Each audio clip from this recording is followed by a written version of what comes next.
G'day everyone and welcome back to another live stream here at the Australian Reptile Park. Soon I'll be introducing you to a very cool lizard.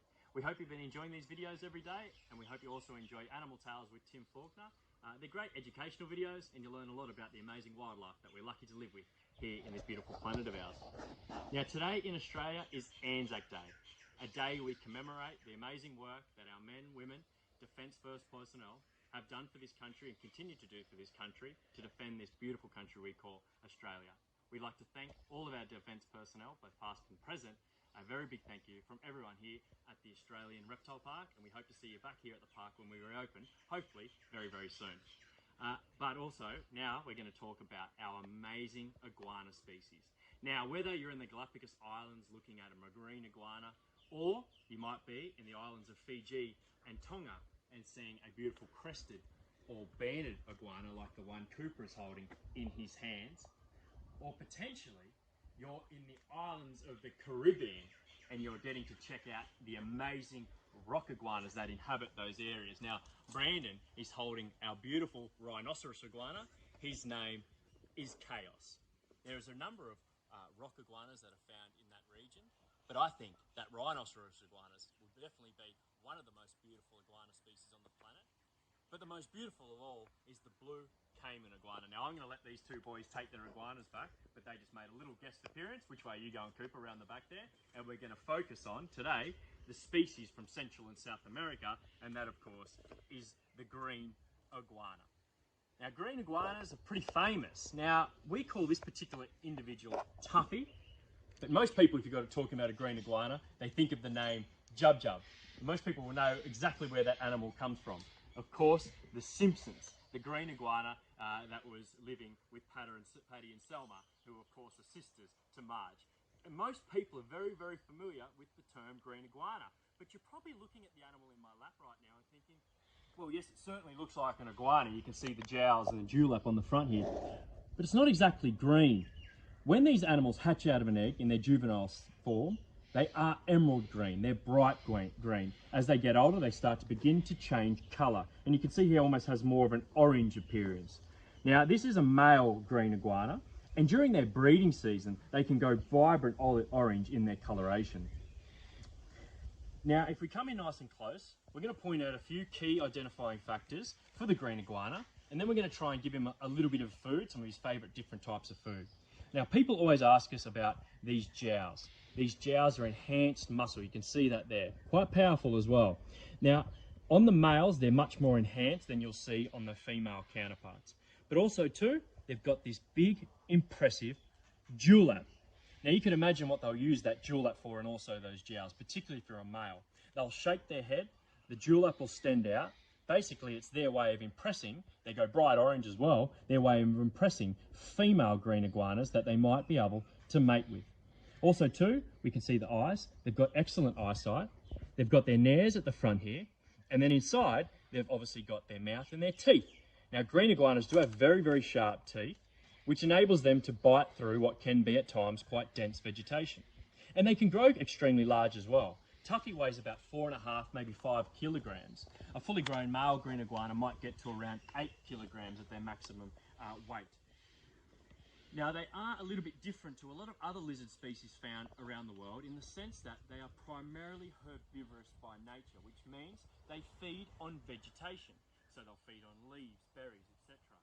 Now, they have to eat a lot of food to maintain their body size because animal matter that other lizards will feed on nutritionally is a lot more beneficial than feeding on plant matter. So they have to sustain themselves by eating quite large amounts of food. But they're also arboreal species. Now, right now, he's sitting up on my lap. But these animals are excellent tree climbers. Tree climbing is great for defence as well because it enables them to avoid being predated on. Now, I've actually been lucky enough to see literally hundreds of green iguanas out in the wild, but not in an area that they're endemic to or naturally found. Where I happened to see green iguanas was in Florida. Now, I went to a supermarket. Next to the supermarket was a freshwater creek. When you walked around the creek, just like you'd see a flock of seagulls, there was literally 100 to 200 green iguanas in a big communal setting. Now, what that communal setting does is it gives you lots of different sets of eyes. Why is that important? Because it enables you to see predators very, very easily. As soon as that flock of green iguanas saw us, they took off in 100 different directions. Some jumped into the water. Now, green iguanas will not only jump from land into the water, but even out of a tree. They'll jump sometimes up to 12 meters from a tree branch into the water. They'll submerge themselves, which enables them to protect themselves from a potential predator. But also too, they can climb up trees, and they're lightning fast.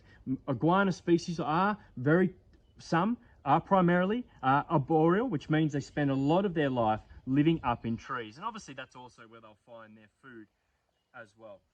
They've got these really strong claws, this nice long big tail to help themselves balance, and they'll get up 20, 30 meters up tall in a really tall tree canopy, which again is a great way to protect themselves against a potential predator.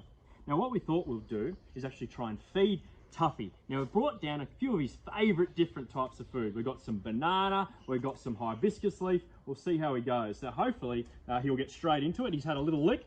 He'll use his tongue to pick up the food. I've also got some banana in there. He's actually going for the green stuff today, which is a little bit of endive. Look at the way he chews through that food. You certainly don't want to be bitten by a green iguana because they definitely do have very sharp teeth. Now you're probably wondering, because I mentioned before, how did these animals make their way throughout Florida, which they're not native to? Now unfortunately what happened, they were released pets. They bred prolifically and they have established themselves in a fairly large, dense population throughout the southern part of Florida in particular. All right, what about some banana, mate? Oh, you're going to climb straight into it. Here we go. So you'll see the way he'll use his tongue to pick up the food, and then he'll start to chew through it. Now, there's probably a very good chance that he'll chew through the majority of this plate.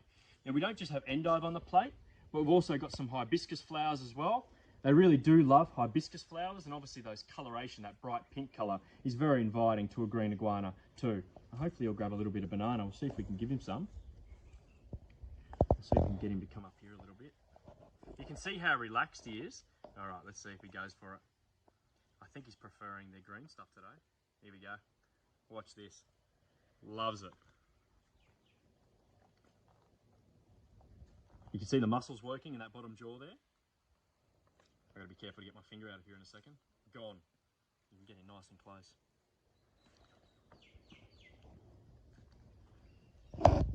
Also too, you look at the spines that line the dorsal surface of this particular green iguana, hard raised spines. Again, a great way to defend yourself in the wild is by looking scary. You might be coming across an animal that, like a mammalian species, which is faster, you can't run away from it. Looking scary, bluffing your way out of an attack can be the difference between survival or becoming dinner for another potential predator species. Isn't that cool?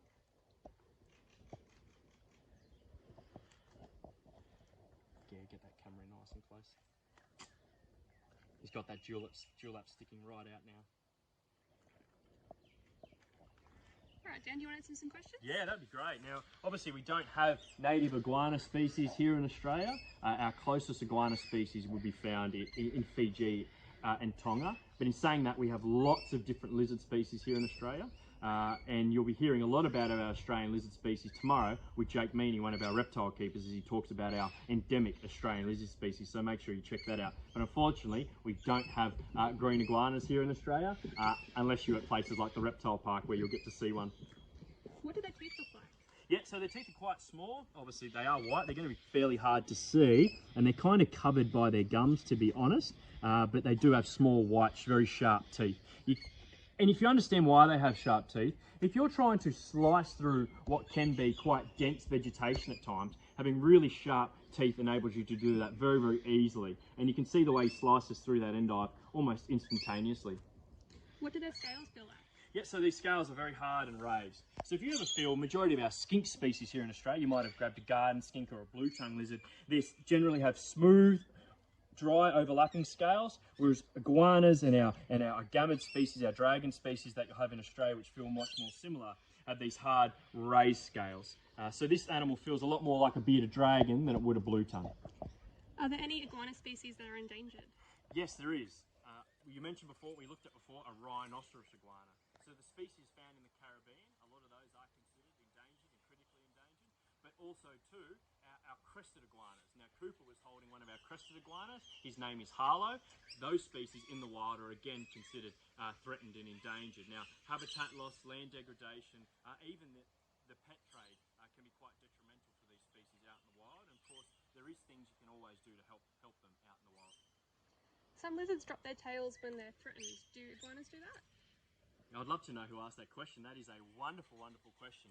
Green iguanas can drop off their tail. What a great defense mechanism. It's called autonomy. Now, the majority of our skink species in Australia have that ability, but even green iguanas. Now, not so much when they're at this, because as they get older, the muscles and it is so strong. But in juvenile green iguanas in particular, you only need to apply a light bit of pressure and they will drop off their tail immediately. Now you can imagine if you're a predatory species, you grab onto a tail, they release that tail, you're going to be distracted by that wiggling tail in your mouth, which allows the animal to run away very, very quickly. So yes, dropping off their tail, autonomy, is a great way of defense, method of defense I should say. How big are the babies when they hatch? They're tiny, so they're probably snout vent length, about a length of my pinky, but then double that in tail. So they have an extremely long tail. So when they hatch out of an egg, they are quite small. They take a number of years to mature, and green iguanas will live anywhere between, say, 20 to 30 years maximum. How old is Tuffy?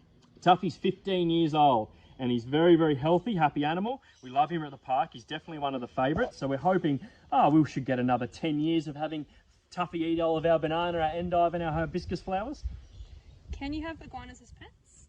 Great question. Now, you can't keep exotic reptiles in Australia legally unless you're obviously in a zoological facility like we work at. So it is illegal in Australia to keep any exotic reptiles. Green iguanas are included in that. Other parts of the world, yes, they do make very popular pets, but the unfortunate thing for green iguanas as pets is people don't realise how big they get. Yes, they start off small and green. Now, Tuffy's only weighs 5 kilos. I mentioned that before. He could get substantially larger than that. So when they get too big, people don't necessarily like having them around. And just like what happened in Florida, people release them out in the wild. And because they are unable to acclimate so easily to that environment, they've spread rapidly. And what happens then is they displace animals that naturally would be occurring there because they are so dominant. And obviously they are quite reproductively viable in those regions. How long can they stay underwater? Yeah, great question. Marine iguanas can stay submerged for approximately 90 minutes. Green iguanas, when they jump into the water, at least 30 minutes. Now, I remember watching a green iguana in Florida.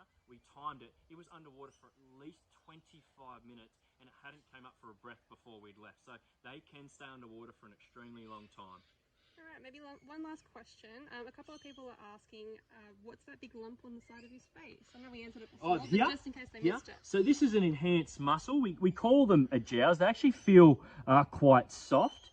Now, really, it's quite rudimentary, but you can imagine if you're in the wild and you're the biggest, most handsome green iguana, you've got the biggest jowls, you've got the biggest spike, you've got the most colourful dewlap, you are going to be the female. You are going to be the most popular choice by the female of green iguanas in that area for the male to mate with. So these enhanced jowls, they're larger on the males typically than the females, but they really are just one big large muscle pairing on either side of the head. Now, Tuffy is a very, very special lizard that we have here at the park. We're very lucky to be able to work with Tuffy. We hope you've enjoyed this video, educational video about green iguanas. Keep checking out our videos on all of our different animal species here at the park. I'm going to take Tuffy back. I'll see you at the Reptile Park videos very, very soon. Thanks for watching, guys. See ya.